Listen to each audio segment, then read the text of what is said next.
নমস্কার, কেমন আছেন সবাই? আশা করি সকলে ভালো আছেন। আমি কনক চলে এসেছি আপনাদের কাছে আবার একটা নতুন ভিডিওর সাথে। সকাল সকাল উঠে পড়েছি, মেয়েকেও ঘুম থেকে তুলে দিলি, হাজব্যান্ড আগেই উঠে পড়েছে। তাড়াতাড়ি করে কাজ সেরে নেব, এক জায়গায় যাব। তাই হঠাৎ করে ডিসিশন নিয়েছি কাল রাত্রে যে যাব।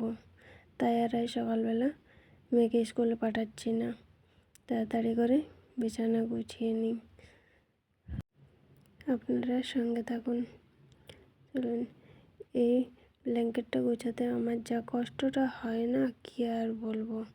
মানে কত ঠান্ডাতেও শরীরে ঘাম ঝরে যায় যেন। অনেকটা বড় তো, তাই অসুবিধা হয়। আর এই কভারটা না লাগালে আবার ঠান্ডা লাগে। কভারটাতে অনেকটা গরম করে, তাই কভারটা পরিয়েই রাখতে হয়। চলুন তাড়াতাড়ি করে বিছানাটা গুছিয়ে নিই, একটু তাড়াহুড়োর মধ্যেই রয়েছি। আপনারা আশা করি বুঝতেই পারছেন কোথায় যাব, কারণ টাইটেলের থাম্বনেলে তো দেয়াই রয়েছে। তাই তাড়াতাড়ি করে ঝাড়ুটাও দিয়ে নিচ্ছি। মেয়ে আবার খেলা করতে বসে গেছে, ওকে একটু এই সোয়েটার পরাবো না, এই নাটটাই পরিয়ে দেবো। তার মধ্যে আজকে আবার বিছানাটা ঝাড়তেও ভুলে গেছি। অন্যদিন তো বেডশিট তুলে ঝাড়ি, তাই মাথার মধ্যে নেই যে আজ বেডশিট তুলে ঝাড়িনি, তাই ওপর একটু ঝাড়ুটাই বুলিয়ে দিচ্ছি। অনেক দিন হয়ে গেল বেডশিটটা কাচাও হচ্ছে না, কিছু না কিছু উপায়ে ঠিক লেট হয়ে যাচ্ছে। ভেবেছিলাম বুধবারে কাচবো, কিন্তু বুধবারেও তোলা হয়নি বৃষ্টির জন্য। তারপর বৃহস্পতিবার, সেদিন তো তুলিনি বেডশিট। আর আজ হচ্ছে শুক্রবারের ভিডিও। জানি না ভিডিওটা আপনারা কবে পাবেন, কিন্তু দিনটা ছিল শুক্রবার। আর এই মেয়েকে বলছি একটু সোয়েটার পরাইনি, ইনারটাই পরিয়ে দিচ্ছি, কারণ একটু ঠান্ডা ঠান্ডা রয়েছে সকাল সকাল।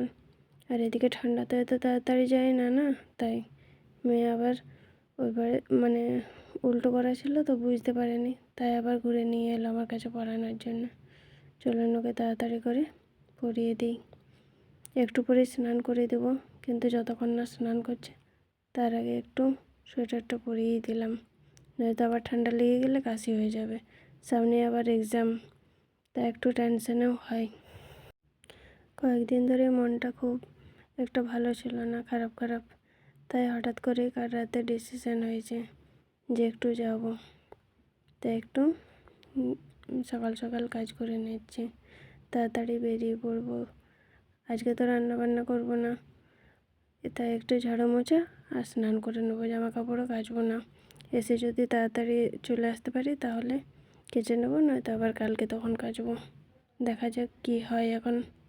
চলো তাড়াতাড়ি ঝাড়ুটা দিয়ে নিই। এই ঝাড়ু দিতে দিতেই ছাদে চলে এসেছিলাম, ছাদেও একটু ঝাড়ু দিয়ে নিই। তাই জন্য এসে দেখছি ছাদের ওই দেওয়ালে দুটো টিয়া পাখি, কী সুন্দর দেখুন। সবে রোদটা এসেছে তো, তাই রোদে বসে রয়েছে। আমি ছাদে গেছিলাম তখন 5টা ছিল, তারপরে ফোন নিয়ে যাইনি, পরে ফোন নিয়ে গেলাম, তখন দেখছি 3টে পালিয়ে গেছে, 2টো বসে রয়েছে। তাই ওই দুটোরই ফটো আপনাদের সাথে একটু শেয়ার করলাম। শীতকালে সবাই একটু রোদ চাই, তাই না বলো? আর শীতের সকালের রোদটা নেওয়াও ভালো, তাই পাখি দুটো বসে বসে রোদ পোয়াচ্ছে। একটু তাড়াহুড়োর মধ্যেই রয়েছি, কী আর করব। একা থাকলে তো বাড়ির কাজ করতেই হবে, আর কোথাও যেতে গেলে তো বাসি কাজ ফেলে রাখা যায় না, তাই কাজ করে নিচ্ছি। তারপরে একেবারে স্নান টান করে রেডি হয়ে চলে এসেছি আপনাদের কাছে। এই বেরিয়ে পড়বো, রেডি হয়েই গেছি। তার আগে এটিএম কার্ডটা একটু দেখে নিচ্ছিলাম, একটু দরকার আছে, তাই ওটা নিয়ে যাব। হাজব্যান্ডের সাথে কিছু মনে হয় কথা বলছিলাম, তাই। আর মাথায় জল দিয়ে স্নান করেছি, তাই চুলটাও ভিজা রয়েছে, তাই আর বাঁধেনি, একটা ক্লেচার দিয়ে আটকে নিয়েছি। আর এই দেখুন চলে এসেছে, ও তো পুরো রেডি। সোয়েটার দিইনি উপরে, কারণ ভেতরে এনার দিয়ে দিয়েছি, নয়তো আবার দুপুরে তখন গরম লেগে যাবে। তাই ও দেখুন ওই একটা স্টিকারের বই কিনেছে, সেটাই আপনাদেরকে দেখাচ্ছে।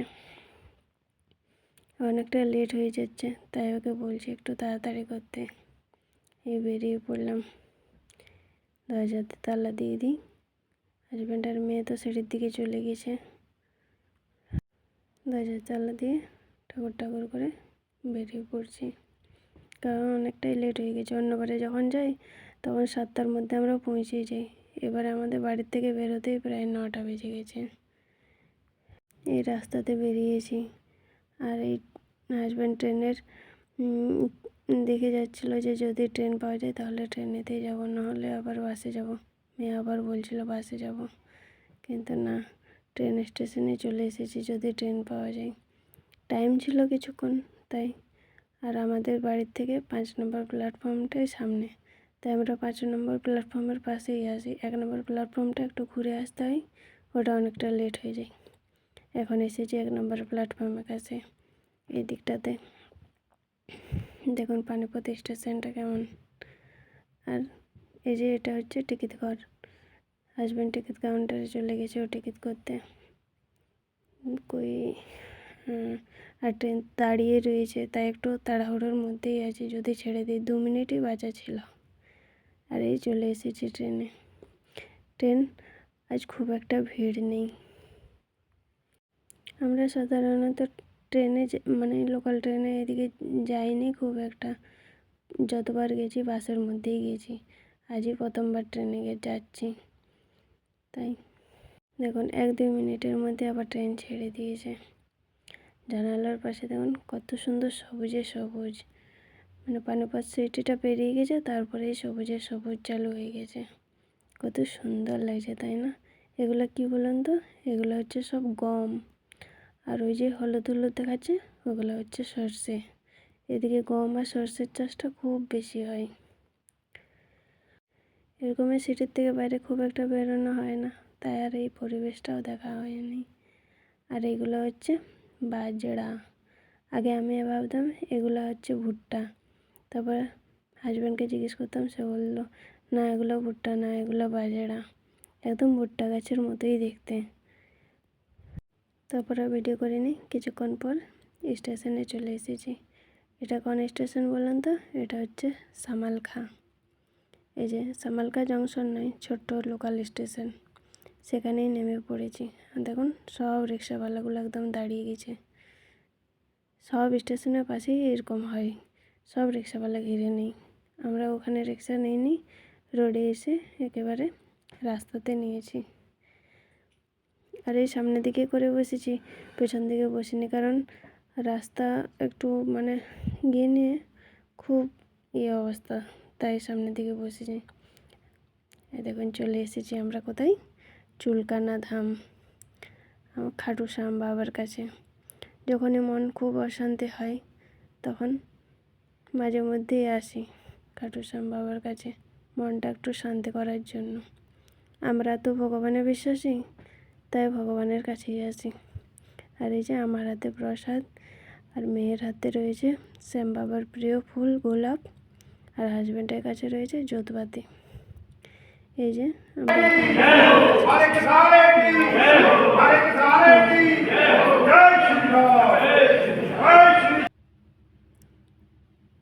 এই যে হচ্ছে মন্দির, আপনারাও একটু দর্শন করে নিন খাটু শ্যাম বাবার। এটা হচ্ছে পানিপথের চুলকানা ধাম।